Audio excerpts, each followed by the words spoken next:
Assalamualaikum warahmatullahi wabarakatuh. Gimana kabarnya kakak-kakak kelas 9? Semoga dalam keadaan sehat dan tetap semangat ya. Nah, kita hari ini akan belajar tentang materi IPA kelas 9, tepatnya di bab kedua.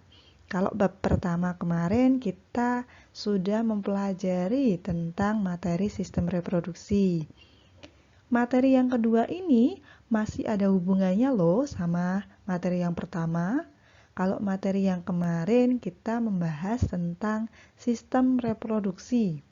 Tujuannya kemarin kan untuk melestarikan kehidupan atau kelangsungan makhluk hidup. Nah, materi ini masih ada hubungannya, yaitu materi tentang pewarisan sifat. Pasti kalian kan punya teman, punya keluarga juga. Nah, boleh kalau sekarang berada di dekat teman atau di dekat keluarga, boleh dilihat nih ciri-cirinya. Ciri-cirinya mulai dari bentuk rambut atau apa, terserah. Nah, apa sih pewarisan sifat itu? Kita akan bahas tentang pewarisan sifat itu. Nah, pewarisan sifat, sebelum kita bahas tentang pewarisan sifat, ini Ustazah punya sebuah bagan atau silsilah keluarga. Nah, di sini ada beberapa anggota keluarga yang biasanya terdiri dari kakek atau nenek. Kemudian kakek atau nenek tadi kan punya anak, atau yang kita sebut dengan ibu atau paman kita. Bukan ayah ya, tapi ibu dan paman kita, paman atau bibi. Kemudian ibu dan paman kita tadi pasti mempunyai anak. Nah, yang anaknya pasti kan kita, dan satunya lagi saudara kita yaitu sepupu. Kalau kalian memperhatikan beberapa dari kakek, ibu atau paman, kemudian kita atau sepupu kita, pasti kita itu masih mempunyai kemiripan. Entah itu bentuk matanya, warna kulit, entah itu bentuk hidung, bentuk bibir. Pasti dari ciri-ciri tadi yang diturunkan dari kakek atau nenek, ibu atau paman kita dan sepupu kita pasti mempunyai kemiripan. Nah, kemiripan ini bisa saja melalui ciri fisik yang tadi Ustazah sebutkan, yaitu bentuk, terus kemudian warna kulit dan lainnya, atau berupa sifat. Nah, kemiripan dari ciri fisik atau sifat ini disebut dengan pewarisan sifat.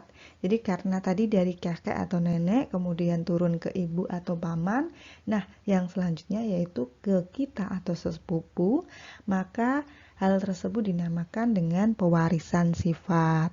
Jadi apa itu pewarisan sifat? Nah, pewarisan sifat itu ialah ciri atau sifat dari makhluk hidup yang bisa diturunkan dari generasi ke generasi. Kalau lihat silsilah keluarga, maka kita generasi ketiga.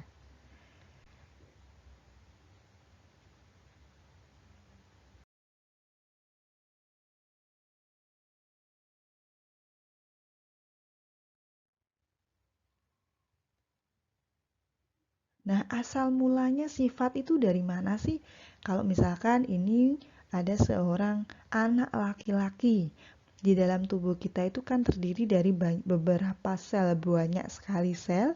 Nah, salah satunya kita cuplik misalkan sel yang ada di rambut kita.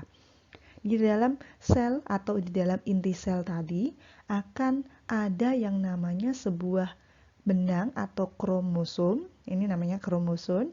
Di dalam kromosom tadi akan ada sebuah sifat, pembawa sifat atau DNA. Kalau digambarkan seperti ini, jadi ada sel, kromosom, DNA. Nah, di dalam DNA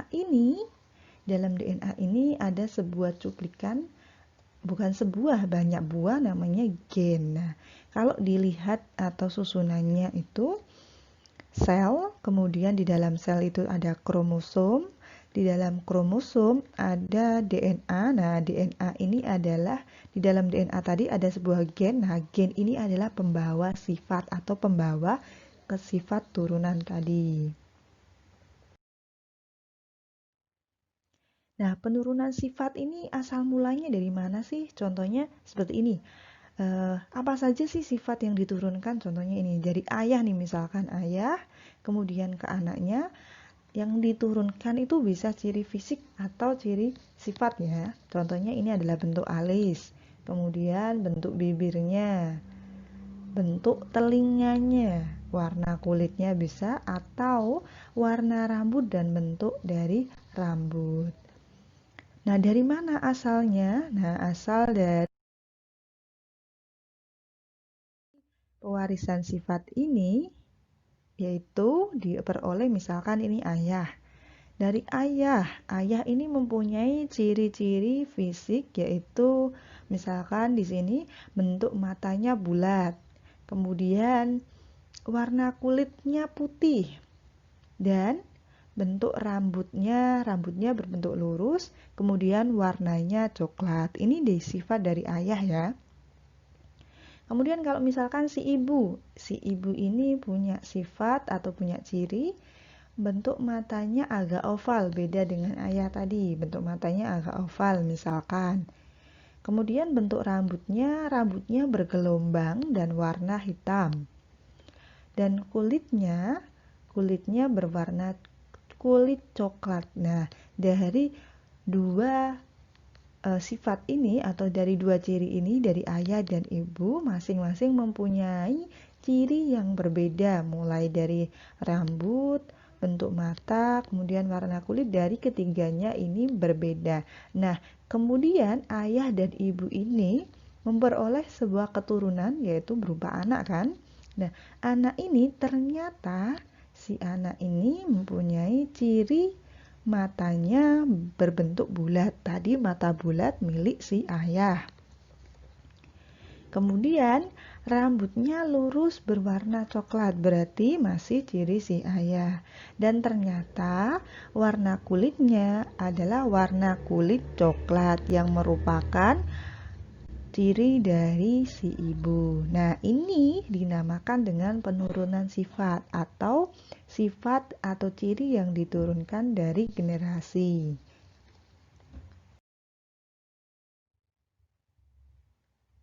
Nah, contohnya ini. Kalau tadi si anak mempunyai rambut lurus coklat, itu berarti sifat dari ayah. Kemudian bentuk matanya bulat berarti sifat dari ayah juga. Kemudian warna kulitnya coklat, itu sifat dari ibu. Nah, dari si anak tadi ada beberapa yang sifatnya dari ayah dan ada yang sifatnya dari ibu. Jadi perpaduan antara ayah dan ibu. Nah, kenapa rambut lurus coklat itu muncul di anak, sedangkan rambut hitam bergelombang punya ciri si ibu tidak muncul? Atau warna kulit coklat itu kenapa yang muncul deh sifat dari ibu bukan dari ayah yang berwarna kulit putih? Nah, itu hal tersebut disebabkan karena di dalam gen kita ada yang namanya sifat dominan dan sifat resesif. Kalau sifat dominan berarti gen yang menang atau dapat menutupi. Contohnya di sini rambut lurus coklat dari sifat ayah dan rambut hitam bergelombang dari sifat ibu. Siapa yang menang di sini? Yang muncul di anak yaitu rambut lurus coklat. Berarti rambut lurus coklat sifat dari ayah tadi, dia sifatnya dominan. Biasanya kalau dominan ini gennya ditulis dengan huruf kapital. Lawannya dari sifat dominan yaitu sifat resesif atau sifat yang kalah, yang tertutupi sehingga dia tidak muncul. Contohnya, rambut bergelombang berwarna hitam dari ibu. Nah, sifat rambutnya berarti dari ibu ini sifatnya resesif sehingga tidak muncul di anak. Contoh lagi, warna kulit coklat. Nah, warna kulit coklat ini merupakan warna turunan atau warna kulit turunan dari si ibu. Maka warna kulit coklat tadi sifatnya adalah dominan, sedangkan warna kulit dari ayah yang berwarna putih tadi sifatnya resesif. Oke, sudah paham ya tentang sifat dominan dan sifat resesif. Jadi kalau sifat dominan itu sifat yang muncul di dalam diri kita atau anak, sedangkan sifat resesif sifat yang tidak ada pada diri kita karena tertutup sama sifat dominan tadi. Nah, kalau sudah paham tentang sifat dominan dan sifat resesif, maka ada lagi istilah lagi nih selain sifat dominan dan sifat resesif, yaitu sifat atau karakter yang dapat dilihat. Contohnya bentuk mata, bentuk rambut, bentuk alis, warna kulit, bentuk telinga, kemudian bentuk atau ukuran dari dahi. Nah, itu merupakan sifat-sifat atau karakter yang dapat dilihat. Maka, dalam istilah pewarisan sifat atau genetika disebut dengan sifat fenotip. Apa itu fenotip? Ya, fenotip yaitu sifat atau karakter yang dapat dilihat. Nah, fenotip ini punya lawannya nih. Lawannya yaitu sifat genotip. Kalau genotip ini berupa kode saja. Biasanya disimbolkan dengan huruf. Nah, genotip itu sifat atau gennya saja atau kodenya saja. Nah, pewarisan sifat ini biasanya diaplikasikan atau penerapannya pada persilangan atau pemuliaan tanaman. Misalkan di dalam suatu keanekaragaman makhluk hidup itu ada tanaman atau makhluk hidup dengan kategori yang langka atau jarang ditemukan. Maka untuk memperbanyaknya bisa dilakukan pemuliaan atau persilangan dengan menyilangkan atau mengawinkan dengan sesamanya atau dengan organisme atau makhluk hidup lain. Kalau misalkan ingin menambah varietas, ingin menambah macam-macamnya, maka bisa dilakukan dengan persilangan dengan makhluk hidup lain. Namun harus mempunyai kromosom dan gen yang hampir mirip atau serupa.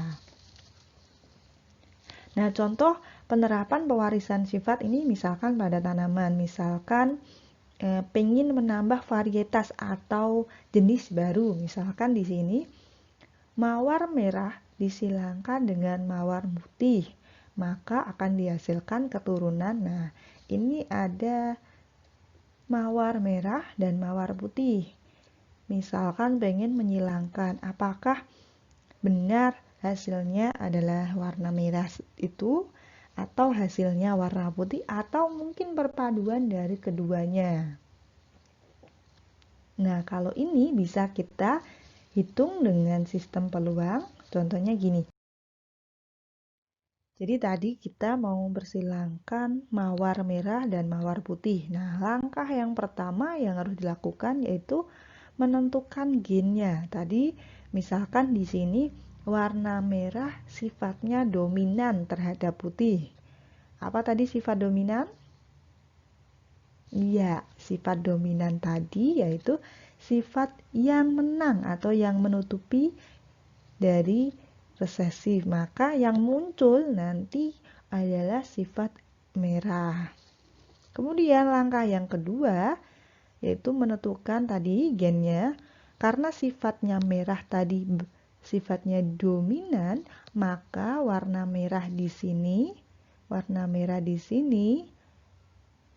ditulis dengan huruf kapital. Sedangkan warna putih ditulis dengan huruf kecil saja. Karena sifatnya resesif atau yang kalah. Nah, merah M besar, putihnya M kecil. Kenapa kok dia harus berpasangan? Karena gen itu selalu berpasangan. Langkah yang kedua yaitu menentukan induk atau parentalnya atau si induknya. Kalau kita tahu tadi kan induknya tadi adalah merah dan putih, di mana merah dan putih ini merupakan sifat fenotip atau yang terlihat, sedangkan M besar, M kecil atau kode gennya disebut dengan sifat genotip. Nah, kalau kita sudah punya sifat fenotip dan genotip serta induk dan parentalnya, maka langkah yang selanjutnya yaitu menentukan gamet atau sifat dari kelaminnya. Nah, bisa kita lakukan dengan memecahnya. Tadi kan untuk merah itu adalah M besar, dua-duanya huruf kapital, maka bisa kita pisah atas bawah. Kemudian yang putih juga sama, kita pisahkan jadi M kecil dan M kecil. Kemudian langkah selanjutnya yaitu kita silangkan. M besar kita silangkan dengan M kecil.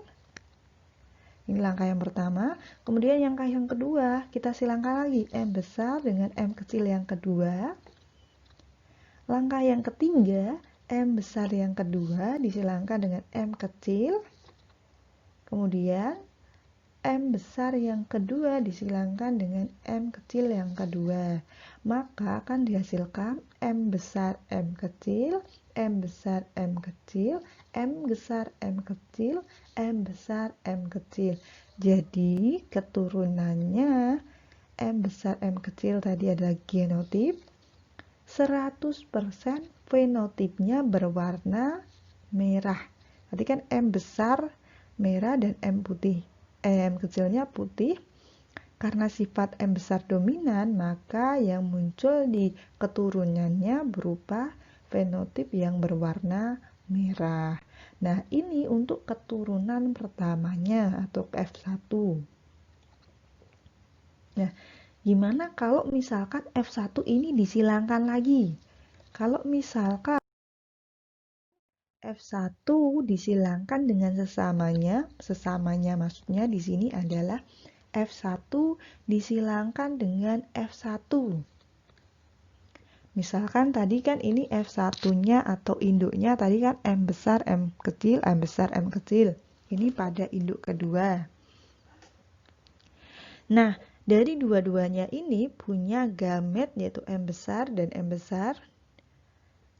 Kemudian dia juga punya gamet M kecil dan M kecil. Sama seperti persilangan yang pertama, M besar disilangkan dengan M besar disilangkan dengan M kecil disilangkan dengan M besar, M kecil disilangkan dengan M kecil.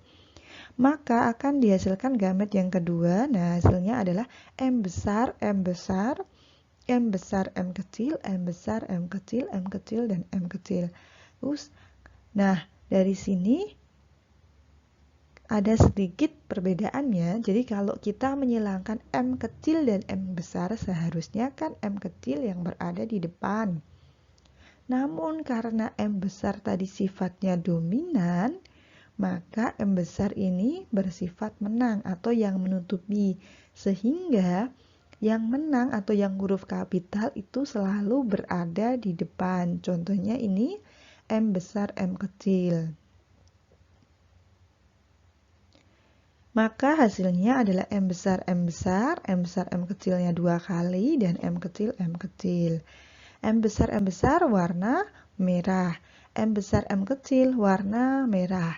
Nah, ini kalau lihat dari gennya maka kan dia merah dan putih untuk M besar M kecil. Karena sifat M besar tadi dominan, maka dia bersifat merah. Dan kemudian yang terakhir M kecil adalah putih.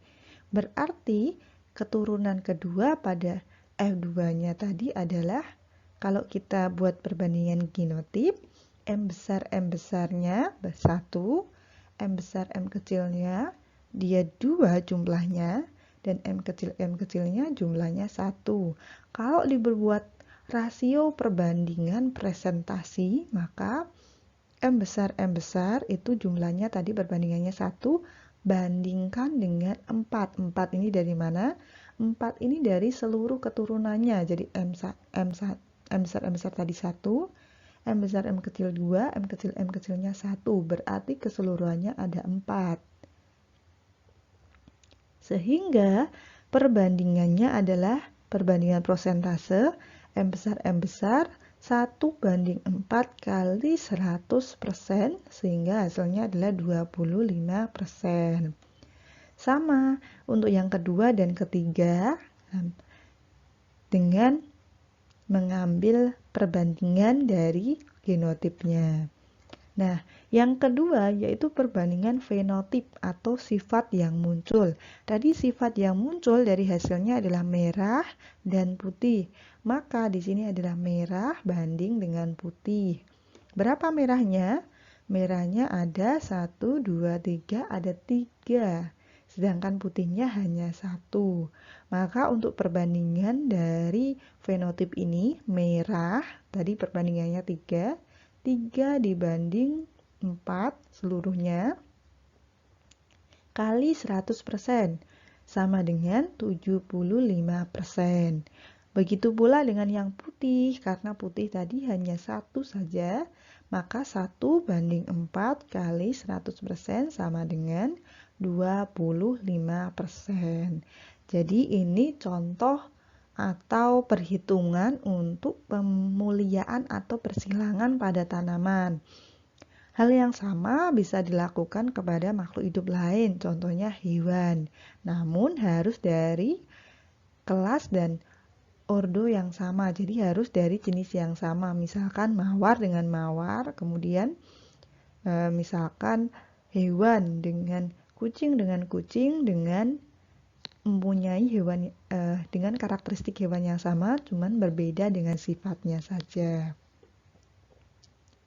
Nah, ini di sini yang tadi Ustazah jelaskan tadi namanya adalah persilangan monohibrid, yaitu persilangan dengan satu sifat saja.